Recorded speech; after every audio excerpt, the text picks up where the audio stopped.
क्रोध पर काबू। क्रोध इंसान का सबसे बड़ा अवगुण है। इंसान को क्रोध समाप्त कर देता है। क्रोध से लिया गया निर्णय हमेशा हानिकारक सिद्ध होता है।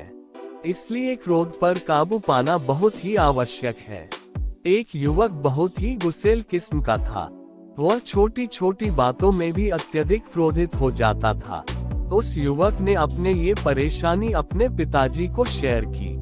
उनके पिताजी ने कहा, जब भी गुस्सा आए तो दीवार पर एक कील ठोक देना। उस युवक ने अपने पिताजी की बात मान ली। जब भी गुस्सा आता था वह दीवार पर कील ठोक देता था। कुछ महीनों में उस युवक ने 50 कील ठोक दी। युवक परेशान हो गया था कि बार बार गुस्से के कारण मुझे कील ठोकने के लिए इतनी मेहनत करनी पड़ती है।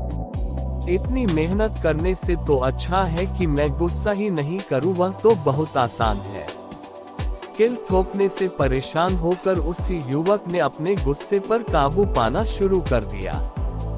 वह बहुत प्रसन्न हुआ और अपने पिताजी से कहा, पिताजी अब मैं अपने गुस्से पर काबू पा रहा हूँ। पिताजी ने कहा, जितनी बार भी गुस्सा पर काबू करोगे तो उतनी बार कील निकाल देना।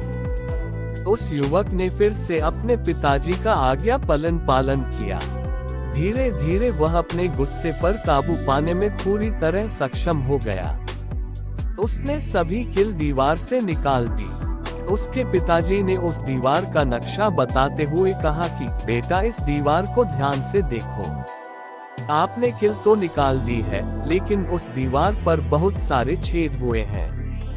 यही समान रूप से मनुष्य के जीवन पर भी लागू होता है। जब भी हम गुस्सा करते हैं तो मनुष्य के मन भी इसी प्रकार से एक घाव बन जाता है।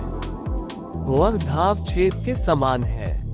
कहानी से सीख मिलती है कि क्रोध से बोले हुए वचन हम कभी वापस नहीं ले सकते हैं। क्रोध से अच्छे संबंध भी तीतर बितर हो जाते हैं।